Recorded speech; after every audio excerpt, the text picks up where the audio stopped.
news, views, voices of the global Indian community. India abroad.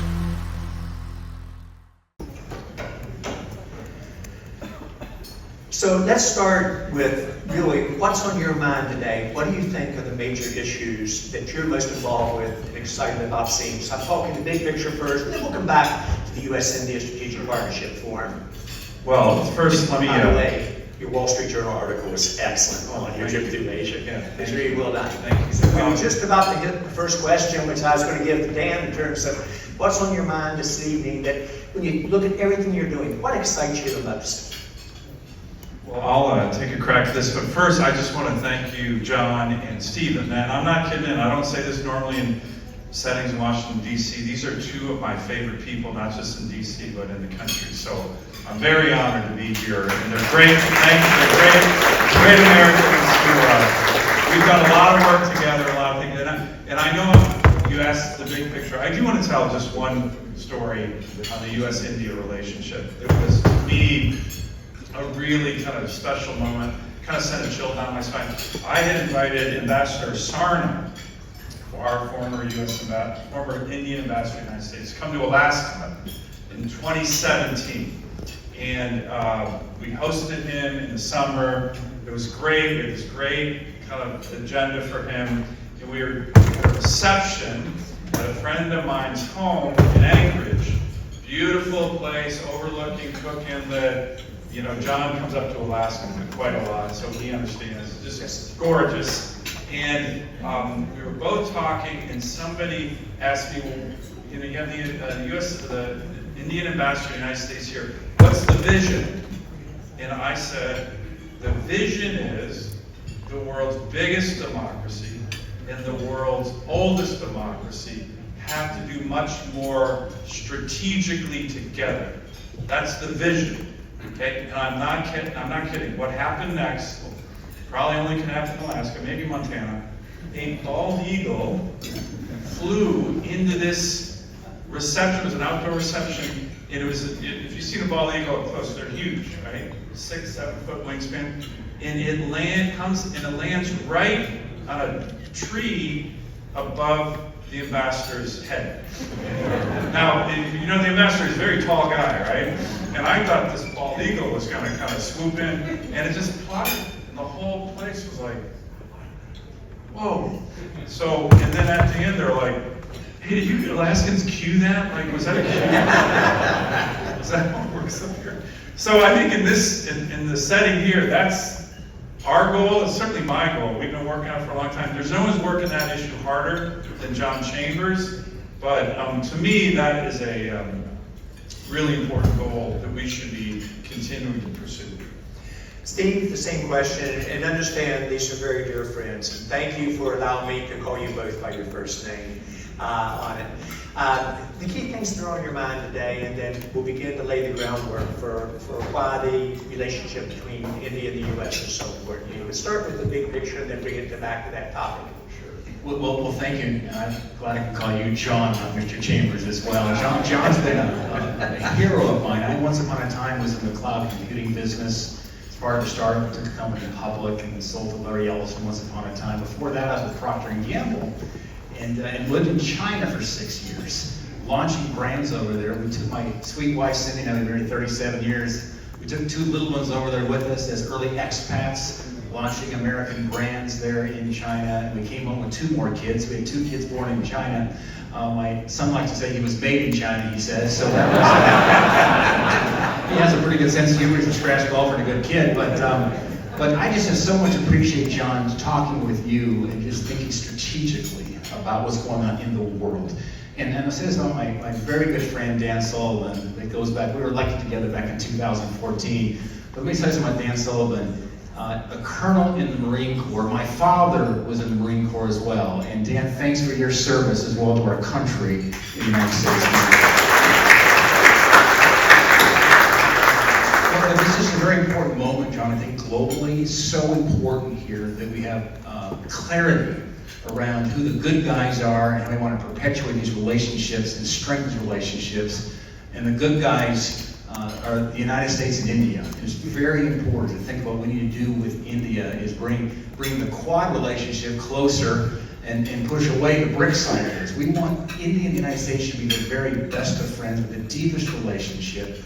And you look at by every metric strategically, and as John and I were chatting, I'd taken many visits into China, leading congressional delegation visits, senators there. In fact, I told Mike Pompeo one time, the only thing more dangerous than a senator who's never been to China is one who was there 10 years ago, because the rate of change going on in China.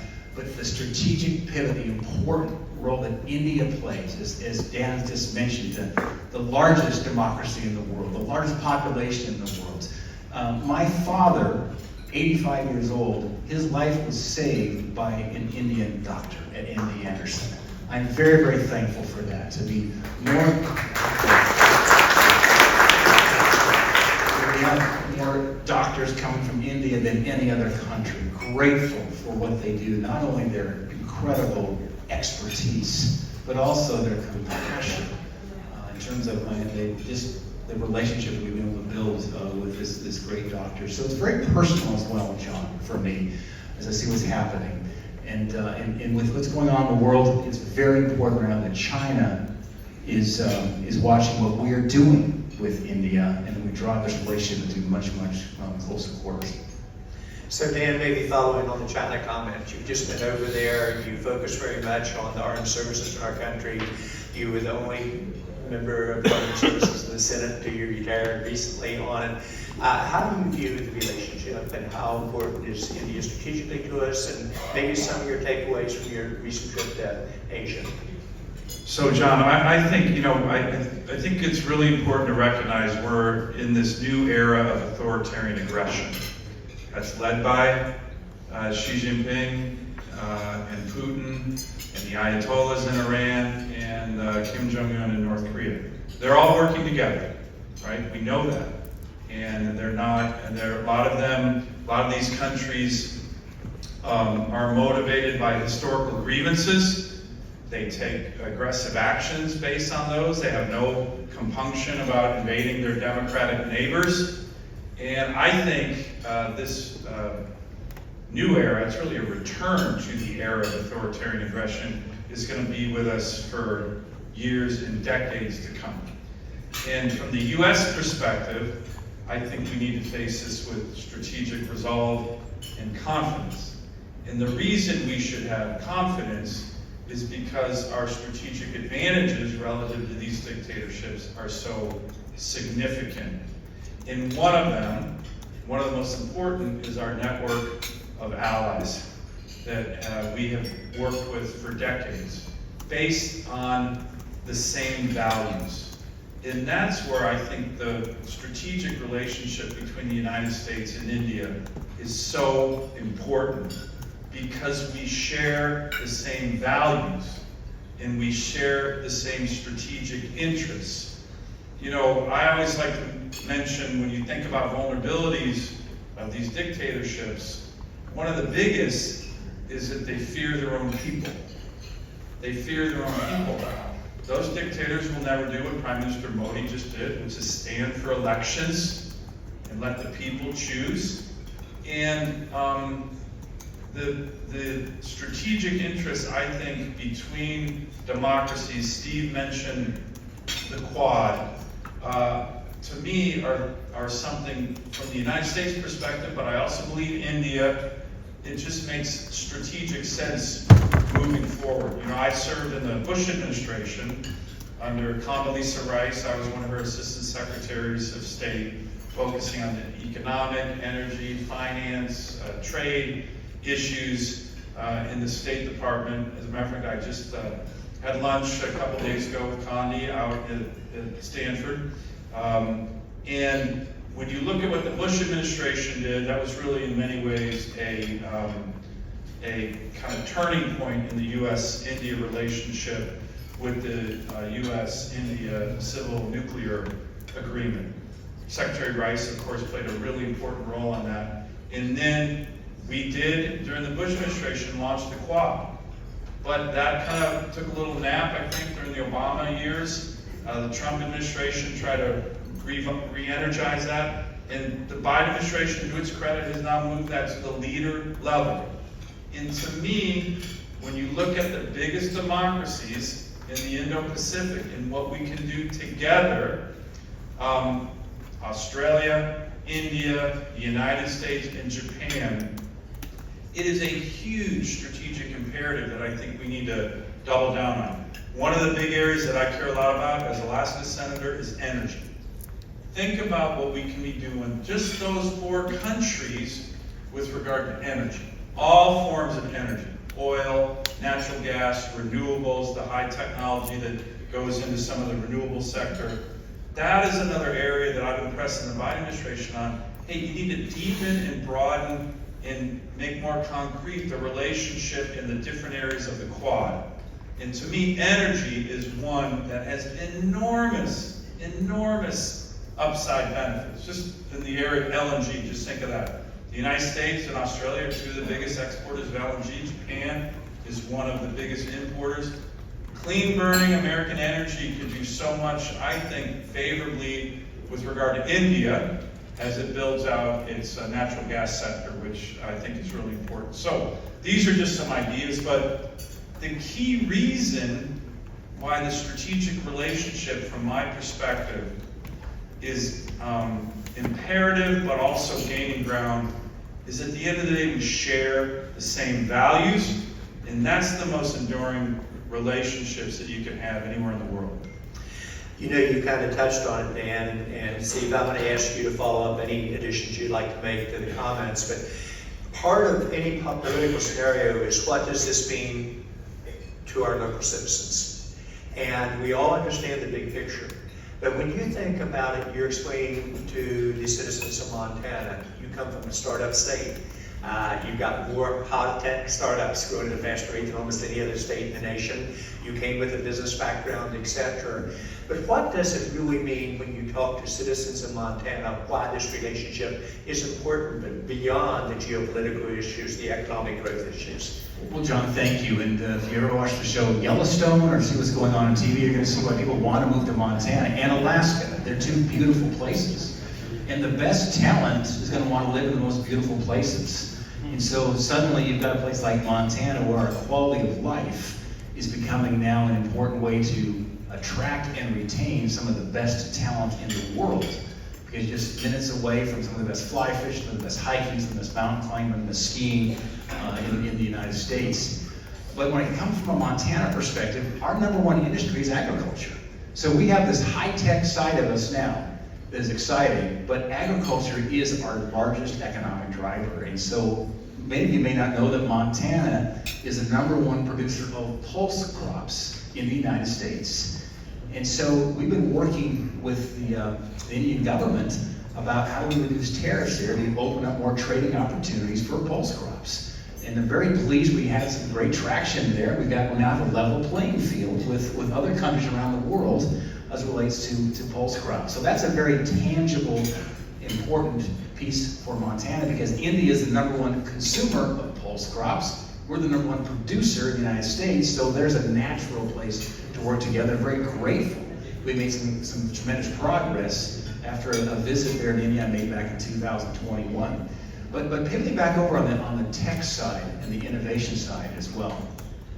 I stepped back and I had this conversation with John a couple of years ago looking at STEM grads. You think about the innovation ecosystem that we've got to develop here within our countries to continue to lead the world in technology, look at the bright future with AI and so forth. And I looked at, China graduates about 5 million STEM graduates. I'm a chemical engineer by degree, so I'm very pro-STEM. And I believe in it, I've lived it. But China is graduating 8 times more STEM grads than we are in the United States. Where in the world would we be best to partner to develop close relationship where there's a lot of STEM grads graduating? How about India, with about 3 million to 4 million STEM grads a year? So between the United States and India, our all-in STEM grads there are about equivalent to China, using some very rough numbers. So I think that's an exciting part of what's happening. Look at 1/3 of the Silicon Valley engineers are from India, they have Indian backgrounds. And so there's a natural, I think relationship here, we can work together. When I was over in Delhi in 2021, we were at the U.S. Embassy. I had this phone with me. It's my smartphone. I've had this for 25 years, the same number, not the same phone, the same number. Back to my startup days in cloud computing, I've kept the same phone. It's the same phone that my grandkids FaceTime me on. But I was able to bring that with me to that evening at the Roosevelt House. This phone was with me at the Roosevelt House. Look, I can't bring this phone into China. That says a lot right there in terms of the trust and the relationship and why it's strategically very important that the United States and India continue to work together, of course on the agriculture side, but also relates to developing the innovation ecosystem for the next 20, 25 years. Dan, take us the next step. When you think about AI technologies, I think as recently as 7 or 8 years ago, many of us would say China was going to lead in 15 of the top 20 technologies in the world, and I thought it was their hand to win. They made a number of missteps with the comments that you and Steve both made. If you look what our countries could do together, we can move with the speed that would guarantee us 1-2 spots in the world, but also really share with all of our citizens of the individual states what could be done here. How do you think about that from a defense point of view when you really look at how fast the technology is going to move? Where is the U.S.? What do you feel best about? What do you feel that the U.S. and India need to do better?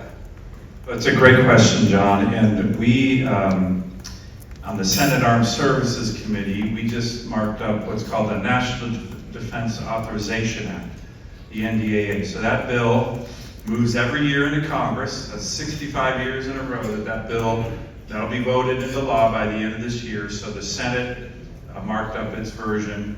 And to be honest, we have a lot of challenges on the military side, in my view, from the United States perspective.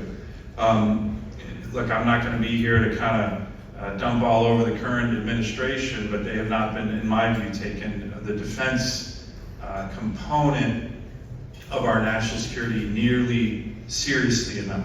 President Biden has put forward 4 budgets in a row that are inflation-adjusted cuts to the Department of Defense. The current budget right now shrinks the Army, shrinks the Navy, shrinks the Marine Corps of the United States. That is the wrong direction, given the challenges that we see right now.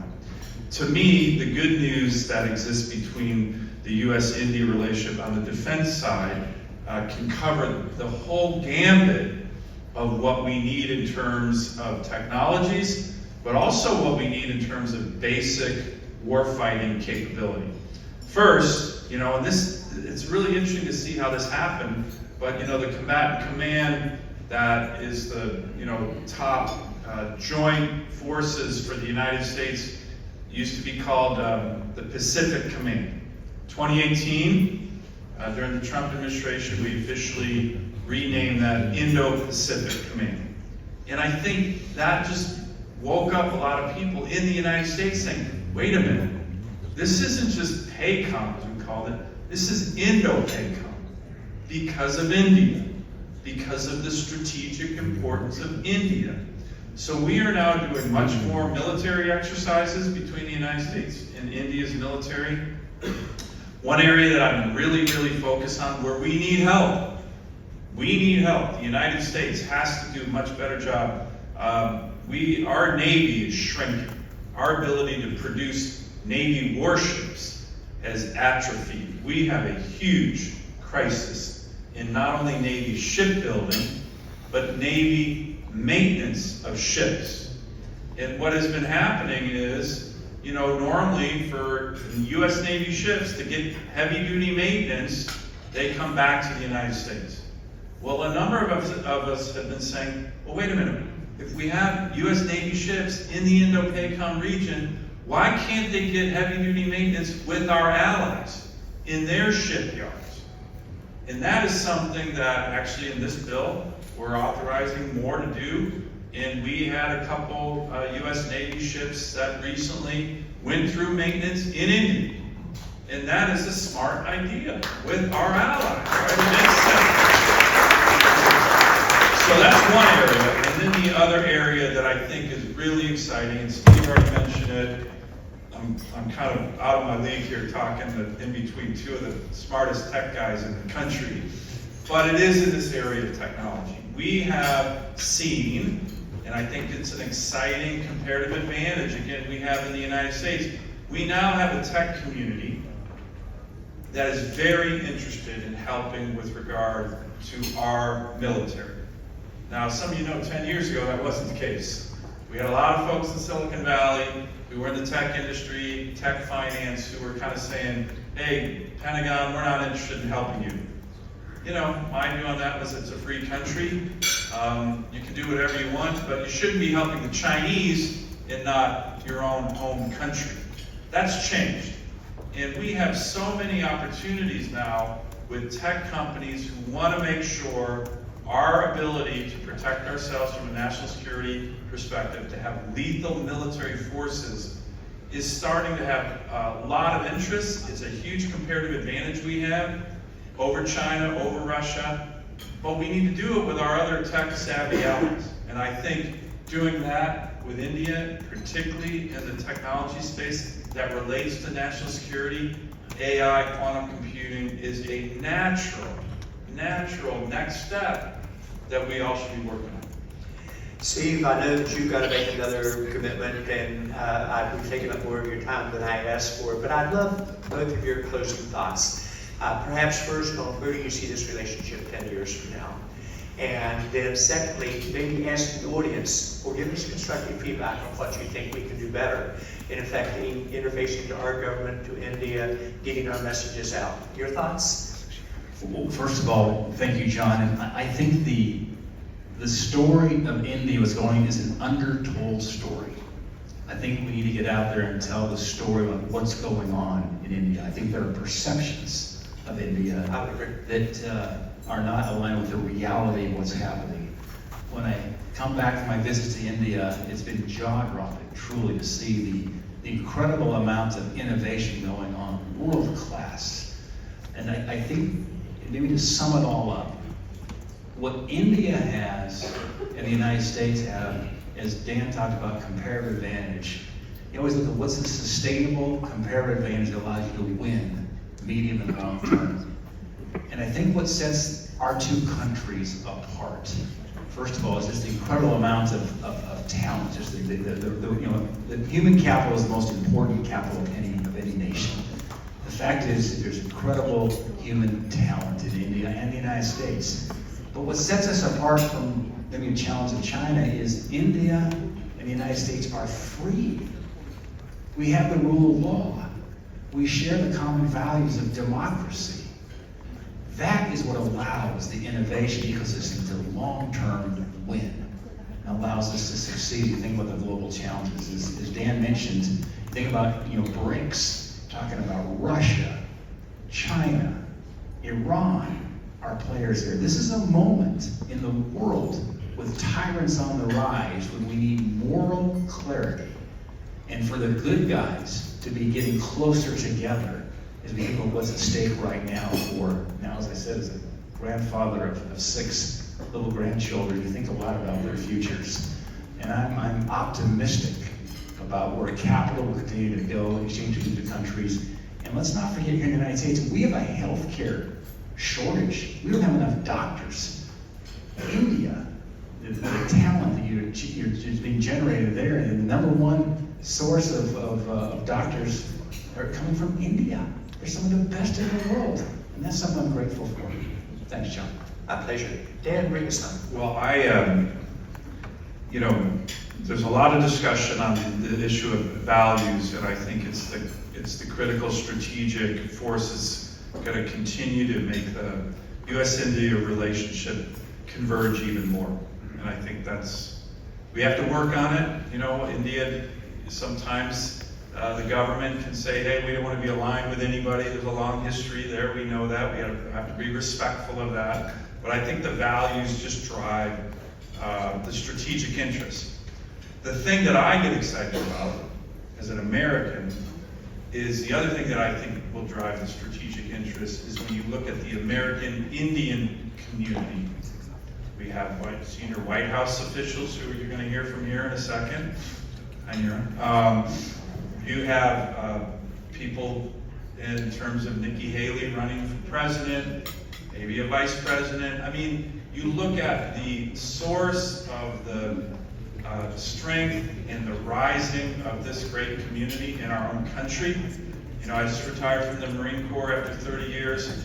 One of the speakers at my retirement ceremony was a one-star general named Balan Iyer. Some of you know Balan, top guy in the U.S. Air Force, youngest one-star. I served under him in Afghanistan. And now he's the CEO of a really prominent tech AI company. I mean, it's everywhere. And I think that is also, this great Indian American community is going to be a key source of continuing to drive the strategic relationship between the United States and India even closer. And it's just very, very exciting. I want to thank you both. Please join me in welcoming, I think, two of our great senators.